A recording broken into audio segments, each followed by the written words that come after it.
कील मुहासे, दाग धब्बे या झुर्रियां, छाइयां, किसी भी तरह की परेशानी है आपके चेहरे पे, तो इस वीडियो को पूरा जरूर देखें। ये वीडियो सिर्फ और सिर्फ आपके लिए है। Hi everyone, welcome back my channel. इस वीडियो में मैं बहुत ही इंपॉर्टेंट इन्फॉर्मेशन देने वाली हूँ, इसलिए आराम से कहीं जगह पे शांति से बैठ जाए और लास्ट तक इसे सुने, क्योंकि कई बार हम किचन में पूरे दिन काम करते हैं लेकिन हेल्थ से रिलेटेड बहुत सारी चीज़ें हैं हमारी किचन में पड़ी हुई और हम ध्यान नहीं देते। जैसे कि मैं स्किन के बारे में बताने वाली हूँ, स्पेशली दाग धब्बों के बारे में, कील मुहासों के बारे में।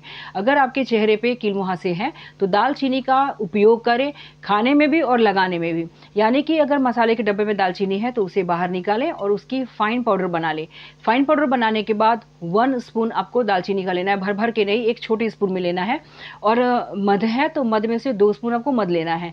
दालचीनी और मध ऑलमोस्ट सबके किचन में होती है, नहीं है तो आप लाएं, क्योंकि इनका होना लाजमी है। हमारे हेल्थ के लिए बहुत ज़्यादा इंपॉर्टेंट रोल प्ले करते हैं। इसीलिए बस आज की रेमेडी 2 है, ज़्यादा कुछ नहीं है, इसीलिए परेशान होने की ज़रूरत नहीं कि आपको मार्केट से जाकर कोई चीज़ लानी है। तो लगाने से पहले आपको करना क्या है वो मैं बताती हूँ। इन दोनों का एक पेस्ट बना ले, गाढ़ा पेस्ट बनाकर साइड में रख ले। फिर अपने फेस को अच्छी तरह से क्लीन करने, यानी कि क्लींजर से भी कर सकते हो या फिर नॉर्मल वाटर से भी कर सकते हो, या फिर बेसन का फेस पैक बनाकर सिर्फ नॉर्मल दही में 2-3 मिनट के लिए छोड़ दिए और नॉर्मल पानी से आप वॉश कर ले।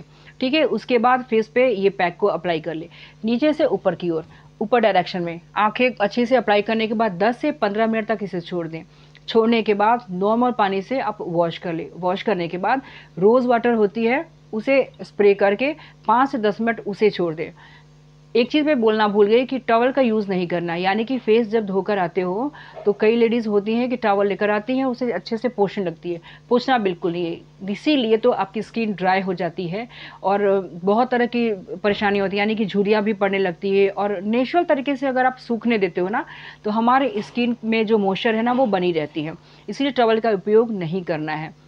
जब आपकी स्किन सूख जाए उसके बाद आपके घर में मिस्ट है तो लगा ले, नहीं मिस्ट है तो कोई बात नहीं, रोज़ वाटर होती है उसे आप स्प्रे कर लो। स्प्रे करने के बाद आपके पास कोई भी डे क्रीम है या मॉइस्चराइज़र है उसे आप लगा लो। लगाने के बाद ये काम तो यहीं ख़त्म हो गया। नेक्स्ट स्टेप मैं बता रही हूँ कि फिर से आपका काम है हनी का, यानी कि हनी बहुत इंपॉर्टेंट है। 1 स्पून हल्दी लीजिए एंड 1 स्पून हनी लेना है, दोनों का गाढ़ा पेस्ट बनाना है। पेस्ट बनाने के बाद ठीक यही प्रोसेस आपको रिपीट करना है, यानी कि फेस को अच्छी तरह से वॉश कर ले। वॉश करने के बाद इस पेस्ट को लगा ले। लगाने के बाद 15 से 20 मिनट तक छोड़ दें, फिर नॉर्मल वाटर से वॉश कर ले, या फिर इसे गुनगुना भी कर सकते, एकदम लाइट, ये नहीं कि आपने हीट कर दिया। इसीलिए मैं हीट वाटर यहाँ पे नहीं यूज़ करना चाह रही। कई लोग क्या करते हैं कि पानी को वार्म करने की जगह इतनी ज़्यादा गर्म करते हैं, जो हमारी स्किन के लिए ख़राब होता है, और आपकी स्किन पे अगर छाइयाँ हैं ना तो वो छाइयाँ और भी ज़्यादा बढ़ जाती है। इसीलिए वार्म वाटर अगर कर सकती हो ठीक है, अदरवाइज़ कोई बात नहीं, आप नॉर्मल वाटर से ही फेस को वॉश कर ले, यानी कि धो ले इस फेस पैक को, और उसके बाद फिर से मिस्ट अप्लाई करें। क्योंकि जब हम फेस को धोते हैं ना फेस पैक लगाकर, तो किसी न किसी मिस्ट को अप्लाई जरूर करें, या फिर रोज़ वाटर को स्प्रे करती है तो आपका स्किन हेल्दी लगता है। ठीक है, उसके बाद आप कोई भी डे क्रीम या मॉइस्चराइज़र लगा ले। रात में अगर किसी भी फेस पैक को लगाती है तो ये और भी बेनिफिशियल है, क्योंकि ये हमारे जो स्किन होते हैं ना वो ऑब्जर्व करते हैं जो भी इंग्रेडिएंट्स आप अप्लाई करते हो। जो सिनामन पाउडर मैंने बताया, या जो मैंने हल्दी और मधु का पेस्ट बताया, ये सारी चीज़ें अगर आप लगाते हो और लगाने के बाद वॉश करके मॉइस्चराइज़र लगाते हो और सो जाते हो, तो पूरी रात आपकी जो स्किन है ना वो हील होती है, यानी कि हीलिंग प्रोसेस चलती है, जिसके वजह से हमारी स्किन जो ऑब्जर्व करती है, सुबह उठते हैं आप तो खिली खिली लगती है। तो अगर आपके पास टाइम नहीं है दिन में तो आप रात में अप्लाई करें, रात बहुत ही बेटर टाइम है। नेक्स्ट स्टेप पे मैं आती हूँ कि स्किन ऑयली होने से ये कील मुहासों की समस्या ज़्यादा होती है। इस बात का ध्यान रखें, अगर आपकी स्किन ऑयल है तो टेंशन लेने की ज़रूरत नहीं, इस तरह की स्किन पे झुर्रियाँ जल्दी नहीं पड़ती, तो आपके साथ एक बेनिफिट है। 3rd नंबर पे आता है मुल्तानी मिट्टी। अगर आपकी स्किन ड्राई है ना तो मुल्तानी मिट्टी कम से कम उपयोग में लाएं, क्योंकि ड्राई स्किन वालों के साथ ये समस्या है कि जल्दी झुर्रियाँ आने लगती है उनके चेहरे पे। तो लगाना तो वीक में एक बार लगाए, उसमें कोकोनट ऑयल डालकर, और हनी तो डालना बहुत ही आवश्यक है। इसीलिए ड्राई स्किन वालों के चेहरे पे तो जल्दी मुहासे आते ही नहीं है, ये मान लो कि मुहासे होते ही नहीं हैं। ये परेशानी सिर्फ ऑयली स्किन वालों के साथ है। तो आपके इस ऑयली स्किन के लिए मिरेकल का काम करता है मुल्तानी मिट्टी। मुल्तानी मिट्टी ऑनलाइन भी मिलता है, और किसी भी जगह पे आप जाओगे जहाँ से आप सामान लेकर आते होगे वहाँ भी अवेलेबल होता है। किसी भी ऑनलाइन प्लेटफॉर्म पे, जैसे फ्लिपकार्ट हो गया, अमेजन हो गया, मीशो, हर जगह ये मिलता है पैकेट में। तो मुल्तानी मिट्टी को किस तरह से यूज़ में लाना है, सबसे पहले थोड़ी सी दही में आपको 1 चम्मच बारीक जो पीसी हुई मुल्तानी मिट्टी है उसे भिगो कर रख देना है 5 से 10 मिनट के लिए। जब अच्छी तरह से ये फूल जाना, तो फूलने के बाद उसमें थोड़ा सा हनी मिलाना है, यानी कि 1 स्पून हनी उसमें डाल दे। क्वांटिटी आपको बस आज यानी कि 1 दिन के लिए लेना है, क्योंकि ज़्यादा लेने से फिर नेक्स्ट डे बर्बाद करने से कोई मतलब नहीं है। आप 1 दिन के लिए इस फेस पैक को बनाएं। आप अपने गले पे या फिर अपने हैंड पे भी लगा सकते हो, क्योंकि इससे गोरापन भी आता है, फेयरनेस भी बढ़ती है। तो इसमें हनी, थोड़ी सी हल्दी, कच्ची हल्दी है आपके पास, मार्केट में मिलती है तो ठीक है, नहीं है तो कोई बात नहीं। आप घर में जो आते हैं मसाले के रूप में हम लोग यूज़ करते हैं, अच्छा प्योर हल्दी आप लेकर आइए और उसे डालिए, थोड़ी सी चुटकी भर इसमें हल्दी डाल दीजिए। इन सारी चीज़ों को मिलाने के बाद 2 मिनट के लिए, 3 मिनट के लिए छोड़ दें। छोड़ने के बाद अपने फेस पे अच्छी तरह से फेस को धो ले। धोने के बाद थोड़ी सी मसाज कर ले किसी भी ऑयल से। ऑयली स्किन है उसके बावजूद भी, क्योंकि जो मुल्तानी मिट्टी होता है वो काफ़ी ड्राई करता है, जो भी आपकी स्किन के मॉइस्चर होते हैं ना उसको खींचता है।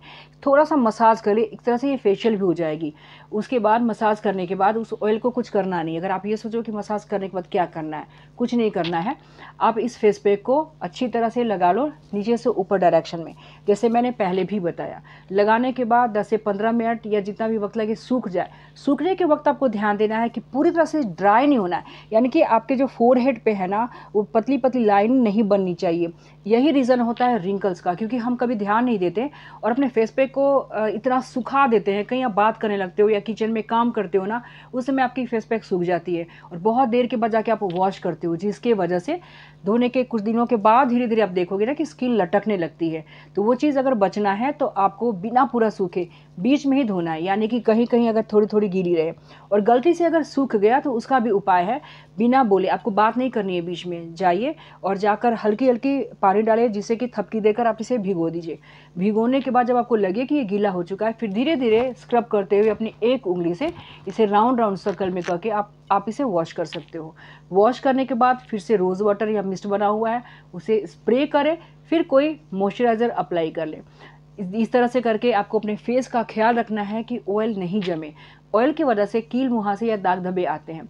सिनामन पाउडर का एक और कमाल है कि आप इसे थोड़ा सा अपने मुंह में रख सकते हैं। जी हाँ, जैसे मैंने बताया कि हम खाने के साथ लगाने और लगाने के साथ खाने की चीज़ों में भी इन सब चीज़ों का उपयोग कर सकते हैं। सिनामन हमारे हेल्थ के लिए बहुत अच्छा होता है। किसी भी तरह का इन्फ्लेमेशन होता है, किसी भी तरह की प्रॉब्लम होती है तो एंटीबैक्टीरियल गुण होते हैं इन सारी चीज़ों में। हनी में भी होते हैं, सिनामन पाउडर में भी होता है, हल्दी में भी होता है। तो इन सब चीज़ों का उपयोग बिल्कुल किया करें, क्योंकि आयुर्वेदिक गुण होते हैं। तो दोस्तों, आज की ये वीडियो कैसी लगी कमेंट बॉक्स में आके कमेंट जरूर कीजिए, और मेरे चैनल पे पहली बार आया है तो सब्सक्राइब जरूर कर लिया करें, क्योंकि मैं इस वीडियो पे बहुत ही उपयोगी जानकारी देती हूँ और देखती भी रहूँगी। किसी भी तरह की प्रॉब्लम है तो कमेंट बॉक्स में आकर जरूर कमेंट करें, मैं उसी पर वीडियो बनाऊँगी। तो तब तक अपना ख्याल रखिए और इन सारी चीज़ों को अप्लाई ज़रूर करें। मैं फिर मिलती हूँ ऐसी एक अच्छी वीडियो के साथ, तब तक अपना ख्याल रखें। नमस्कार।